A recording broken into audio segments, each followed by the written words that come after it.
Hello and welcome to On the Record. Flying saucers, extraterrestrials, monsters from outer space.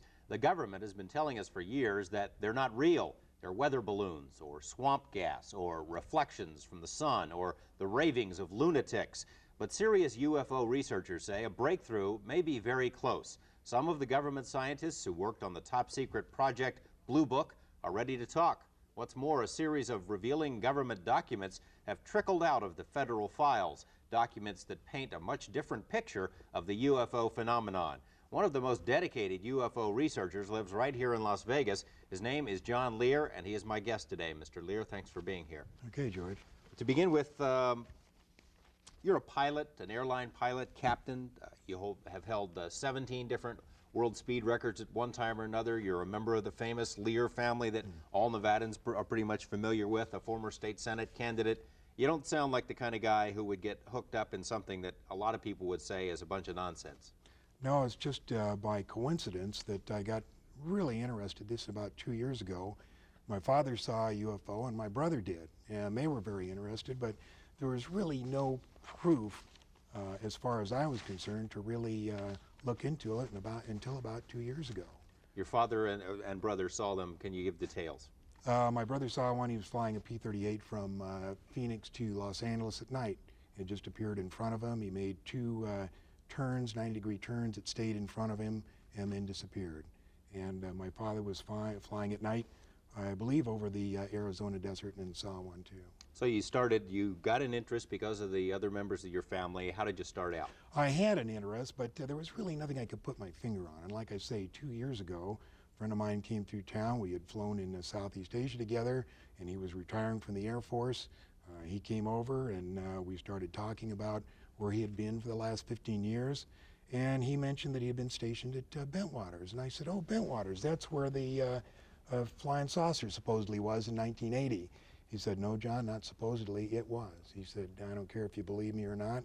It landed. I didn't see it because we were confined to quarters, but I know people who did, and I'll give you the names, and if you ever see them, tell them you know me, and they'll tell you the whole story. Since then, I ran into one of the security police who was within 10 feet of the saucer and actually saw the 3 aliens get out and go up to General Gordon Williams, who was the wing commander at that time. Now, there was quite a bit of documentation regarding this Bentwater incident. Why don't you go into that a little bit?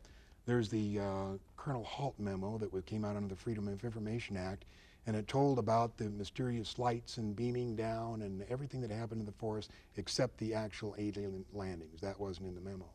And there was also the tape, Colonel Halt tape, forest tape, that he made over a period of 8 hours. And there's a 20-minute segment that we've been able to get a hold of that you can hear him running through the forest and being worried, saying the thing's after us. Now, why do you suppose that hasn't come out? I mean, this particular incident, why hasn't come out if so many people, and you've told me about this before, have seen it or seen these aliens? Why haven't some of them come forward? A lot of them have come forward, but they're just not getting any press. It's something that people just don't want to deal with, the press doesn't want to deal with, and people aren't going to listen to something unless Dan Rather or any of your big press people are going to tell them about it. And they're just too spooked. The Air Force has made an art form of ridiculing people who have talked about this thing. They've done an excellent job of covering it up for the last 40 years. George, basically what we're dealing with here is, I'll give you the bottom line. Okay. I'm not trying to sell it. I want to hear your thesis. I'm not trying to sell a book. I'm not trying to promote a lecture. This is based on what I've come across after intense research in the last year. And I have found out that the government has retrieved between 10 and 15 actual flying saucers, 3 of which have been in perfect condition, 1 of which they tried to fly. They have between 30 and 50 alien bodies in cryogenic storage. We even have the name of the person whose job it is to show these bodies to the heads of state and the people who are authorized to see them. They represent at least 5 different civilizations. I can't imagine a Dan Rather or a Tom Brokaw, if that were to come to their attention, a story of that magnitude, that they wouldn't do something with it. Well, I can't answer that question. I don't know why they don't do it. There certainly is enough evidence based on what I've looked at. For instance, the Linda Moulton Howe documentary in Denver for the CBS affiliate there called A Strange Harvest. Since 1975 to 1980, when she made the documentary, there's at least 9,000 cattle mutilations. Now, the government said that the mutilations were normal. Your desert predator did these, but they weren't. The mutilations, I think we have a picture of these somewhere. Maybe we can see that as you're talking. Well, that's the next picture. There we are. This is the mutilation. New Mexico State Police did the research on, or the investigation on it, and they cut out certain parts with and the cut was made with a laser beam far sharper than anything we have. As a matter of fact, they were able to determine that they cut between the cells and didn't cut the cells themselves. We presently don't have this kind of technology. Well, if we don't know that we have this kind of technology, or you and I don't know that we don't, but that doesn't prove necessarily that it's ET. No, except that there's usually a visual sighting of a flying saucer or a light, a strange light, at each one of these sightings. Okay, you mentioned the saucers and the bodies. Now, what kind of proof do you have that is true? How do you know that? Well, let me take a look. Let me read to you first what the Air Force says about the bodies. First of all, I'm going to read from the Introductory Space Science, Volume 2, Department of Physics, United States Air Force. This is Chapter 13, Unidentified Flying Objects. Now, this is what the Air Force has the students at the Air Force Academy read. And it says, the most commonly described alien is about 3.5 feet tall, has a round head, arms reaching to or below his knees, and is wearing a silvery spacesuit or coveralls. Other aliens appear to be essentially the same as Earthmen, while still others have particularly wide wrap-around eyes and mouths with very thin lips. And there is a rare group reported to be about 4 feet tall, weight of around 35 pounds, and covered with thick hair for clothing. Members of this last group are described as being extremely strong. Now, I'm not making this up. This is an Air Force. You can pick out an Air Force physics book and read this stuff. And at the end of the chapter, they go on to say, this leads us to believe in the unpleasant possibility of alien visitors to our planet, or at least of alien-controlled UFOs. Now, the picture that we have of the big head that the Air Force describes, this picture was drawn by an Army surgeon. These are one of the bodies that was recovered in the famous Roswell incident of 1947. Tell us about that. It was the first flying saucer that crashed and was recovered by the Army. It was covered up. There has been several books about it. They recovered 4 beings, and one of the surgeons that was responsible for the autopsy drew that picture and came up with some of these interesting things in the autopsy.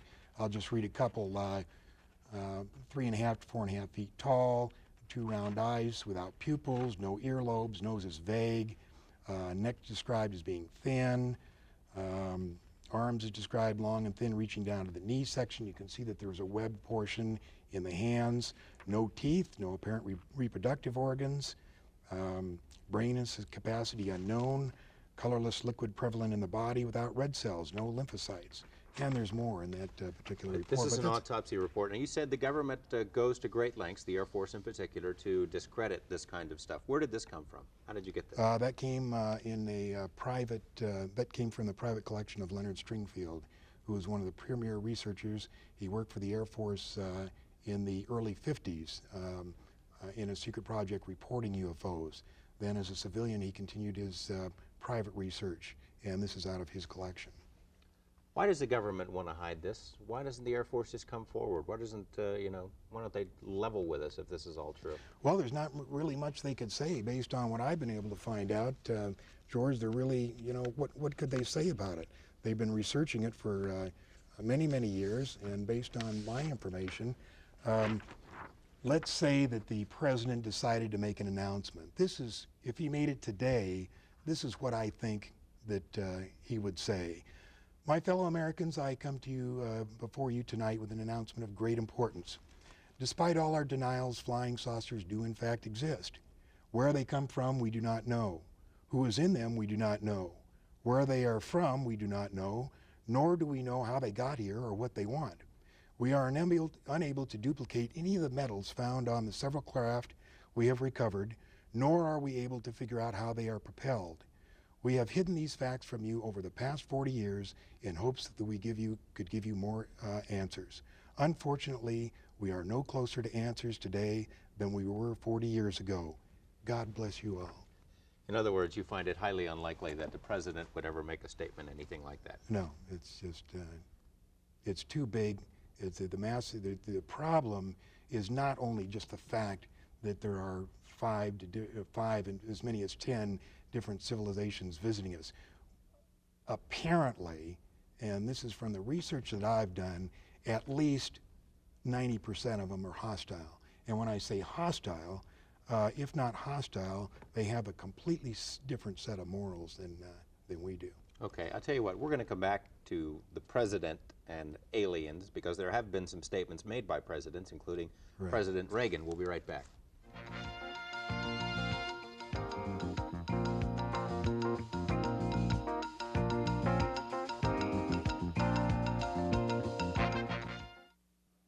Welcome back. UFOs, are they real? We're talking with John Lear on the subject. Mr. Lear mentioned a couple of minutes ago about what the president might say about UFOs. Do you believe that various presidents have been informed about what you believe to be the truth on UFOs? Each president has been informed up to and including President Reagan. I'm not sure to the extent they are informed. Privately, I don't believe they are giving the full briefing. The people that control this information is a organization that we know of as MJ-12, and they're a top group of military and scientists. And I do know that when the president becomes president, it takes at least 3 or 4 months before he actually gets the clearance to know everything there is. Now, that doesn't mean they tell him, but it does take 3 or 4 months to get. Now, talking to the president, let's talk about what the president has actually said. Has he mentioned anything about aliens? President Reagan? President Reagan on December 4th, 1985. This is a copy of the speech from the White House just before he went over to Iceland. He says, I couldn't but, one point in our discussions privately with Secretary General Gorbachev, when you stop to think that we're all God's children, wherever we may live in this world, I couldn't help but say to him, just think how easy his task and mine might be in these meetings that we held if suddenly there was a threat to this world from some other species, from another planet outside in the universe. We'd forget all our local differences that we have between our countries, and we would find out once and for all that we really are all human beings here on this earth together. Now, he couldn't be just making a supposition for purpose of making a point? You're saying he's trying to tell us something? Well, here, 1 week ago at the 42nd General Assembly in front of the UN, September 21st, he says, in our obsession with the antagonism of the moment, we often forget how much unites all the members of humanity. Perhaps we need some outside, universal threat to make us recognize this common bond. I occasionally think how quickly our differences worldwide would vanish if we were facing an alien threat from outside this world. And yet I ask you, is not an alien force not already among us? Now, this is right out of a White House speech. I'm not making this up. What did he mean by this alien force? I mean, does it say? Does he go on to say something? Yeah, he says, what could be more alien to the universal aspirations of our people than war and the threat of war? I see. But the point is, why would he even bring up aliens? I mean, it's pretty far out for the President of the United States to be mentioned threats from outer space. Okay, what about President Carter? President Carter, we have the quote from Carter when he was during his election campaign, if I become president, I'll make every piece of information this country has about UFO sightings available to the public and the scientists. I am convinced that UFOs exist because I have seen one. Jimmy Carter says he saw one. That's Jimmy Carter. He saw one in So, 1973. but he didn't tell us, did he? He doesn't. The pressure is enormous on these people to cover this stuff up. How can that be? Are they afraid of a panic, that people would panic? There's the panic problem, and there's also the problem that, in fact, in Cro-Magnon man, there may have been some tinkering to make us what we are today. And that's been borne out by several researchers. We couldn't have developed exactly the missing link. Something had to happen to get us going. Between 4,000 and 8,000 BC, we had just been going along and for hundreds of thousand years not doing anything. all of a sudden, bang, we started making pottery, invented the wheel, invented fire, and everything took off. What was the key that did that? I don't know, but it causes one to think. You mentioned a couple of minutes ago before the break that you think 90% of these visitors are hostile. What makes you think that? Well, doesn't fit with what we think of as ET, you know? If you read several of these books that are on the newsstands, one is called Intruders, one is called Communion. They apparently come down, and when I say apparently, this is taken from 300 hypnosis cases. A friend of mine has done 140 of them. And the people are abducted, they're taken up into a saucer, usually lasts about an hour.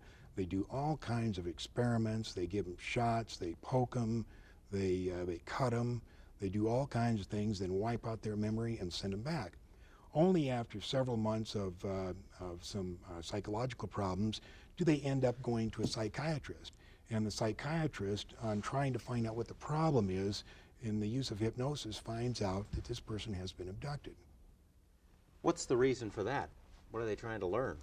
There's three things that they're trying to do with these abductions. The first thing is they're trying to monitor us. It started in the early 40s, and they'd put a little unit, very small BB-type object, way up in the backside of the brain, and they'd leave it there for about 18 years. They'd pick them up and put it in about 4 years old.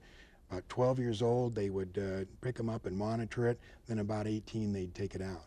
The second thing they did is they put a post-hypnotic suggestion.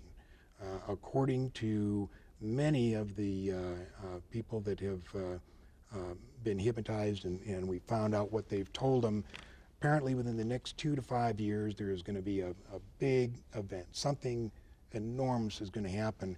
And these people who have been abducted, and there's probably over 100,000 of them, have been given some place to go and something to do.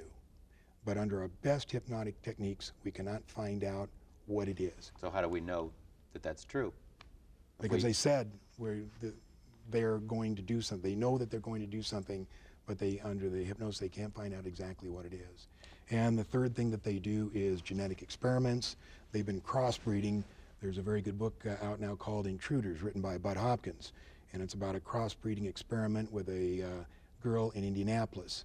And they actually, the big head, what we call the big head in research, the little 3.5 foot tall with a big head, they crossbreed that with this girl in Indianapolis, and there were 7 children. And just last fall, before the book was published, they brought the oldest and the youngest to show to her, and they let her name all 7.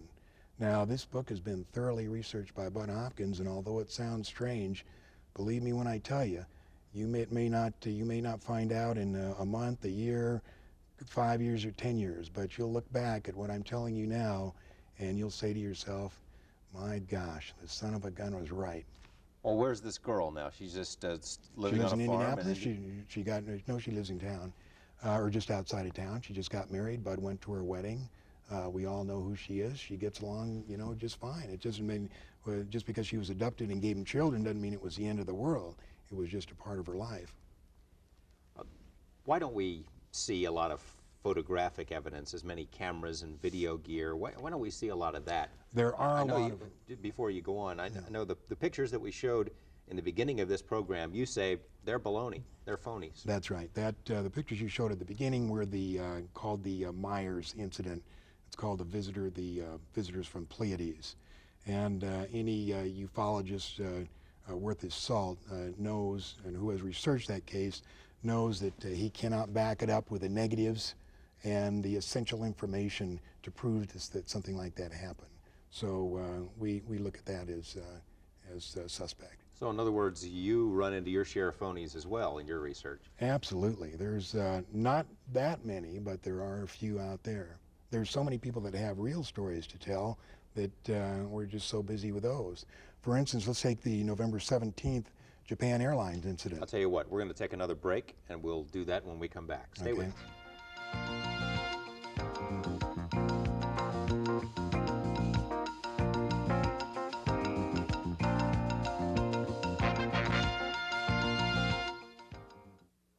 Welcome back. We have a few minutes left with John Lear. We're talking about UFOs. You're about to tell me about the Japanese airline incident. It's probably something that's still in the memory of our viewers. Yeah, the Japanese airline incident was a cargo 747 that had taken off from Iceland flying to Anchorage. And as he passed over the United States border and the northern part of Anchorage, he was intercepted by a UFO that was twice the size of an aircraft carrier, and he was followed by 40 minutes. He made a complete 360-degree right turn. He made a descent of 5,000 feet, and the thing stayed with him. Regardless of what you hear, the FAA did have him on radar, and so did the Air Force. If you have a picture there, this is a 26-page document made by Bruce Maccabee, who's a physicist employed by the Naval Surface Weapons Laboratory and one of the most respected figures in ufology. I don't think we have that picture, so go ahead. Okay, I'm just going to hold it up here, and you can see the size of the 747 to the UFO. Now, the UFO was not brightly lit like that. It's just made like that for reference. It was dark, but this is what he saw beside him. Well, whose rendition is this? This is the captain's. This is from the captain's rendition when he was debriefed by the FAA. Now, certain UFO debunkers have said what he saw was the planet Jupiter. Well, this is an insult to all transport category captains around the world. I mean, the guy knows the difference between something that's twice as big as an aircraft carrier and the planet Jupiter. I've also heard that it's the reflection of his own plane. But the radar, Yeah, that was an something like attempt to describe it. You can't imagine what pressure these people are under to cover this stuff up. It's tremendous pressure. It really is. Okay. You were going to tell me that the church, did you want to go further into the JAL incident? No, I just want to say that's a 26-page report. It had the captain and the ATC conversation. It had the radar plots, and it had the Air Force plots and the FAA radar plots. There was no question about it. You want to tell the me thing followed him. The church, what do they think about UFOs? Well, here's a copy from the London Evening News, July 21st, 1987. And it says, "Prepare to meet thine aliens." Vatican theologians have acknowledged that there could be life on other planets. Now they plan to train missionaries capable of working in space and meeting aliens. Jesuit scientists at the Vatican Observatory in Frascati near Rome have reported moving lights and other identified phenomena in the sky. Starting in September, the Vatican University will have a special UFO section. You've said before you thought a lot of their intentions were hostile, and you've mentioned before that a lot of the sightings are around military bases. Why don't we see them here, Las Vegas? We got a lot of military bases here. Well, in fact, there have been a lot of reports of UFOs in and around Las Vegas, not specifically over the Air Force bases. We have the test site, and of course we don't know what's going on there, and we have Nellis Air Force Base, but there have not really been a lot of sightings over there. The main Air Force sightings were in 1975, and the UFOs descended on every Strategic Air Command base guarding the perimeter of the northern United States. And they hovered over the nuclear weapons storage area, and they stayed there with impunity for up to 2 and 3 hours over a period of 3 days. And nobody heard about it? Well, there was a few reports, but you really don't. I have a report 150 pages long of the F-106s that were sent out to chase them, and the helicopters, and notifying the Canadian authorities, and the security patrolmen that were sent down to actually see what was going on, and they'd come up on these things, and they'd say, "I'm not going any further." You think maybe it's a top secret area, if the Air Force actually does have them, maybe they got him here? I'm certain they do. Up at the test site, there's a report that of the 3 that they got in perfectly good condition, at least 1 is up at the test site and has flown, and 1 was being flown as of 1981. By us? By us, yeah. We mentioned at the top of the show that perhaps a breakthrough might be coming, that some of these people from MJ-12 or from the Project Blue Book who are in on the government's research and who saw some of this stuff might be ready to talk. We got about a minute left. Why don't you tell me about that? It's our information that part of MJ-12 wants to release it, part of it doesn't. We're hoping that we can do this, but of course, as researchers, we're not aware of all the ramifications. We just know of what we're looking at. So we would like to see them release it, but we really don't know if they are. Okay, John Lear, it's been very interesting. You keep us posted. Sure will. Thank you. We'll see you next week with more of On the Record.